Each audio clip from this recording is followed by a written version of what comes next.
Man accused of stabbing and killing his 39-year-old mother in Clintonville was in court today. It's a story we first alerted you to last Monday. 19-year-old Jordan Peters is charged with first-degree intentional homicide. He was taken into custody just last week on September 4th. According to court records, Peters and his mother were in the vehicle when Peters stabbed her around 12:30 in the afternoon last Monday. Mother flown to Anina Hospital where she died. Today, Peters' defense attorneys requested to lower the bond, which is now set at $1 million. The judge denied it.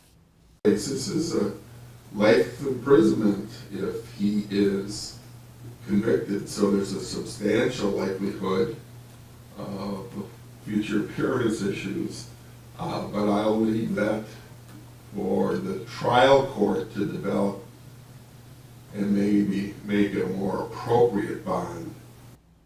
The judge also granted a no contact order with another person and 3 children. Peters is expected back in court for his preliminary hearing next Tuesday.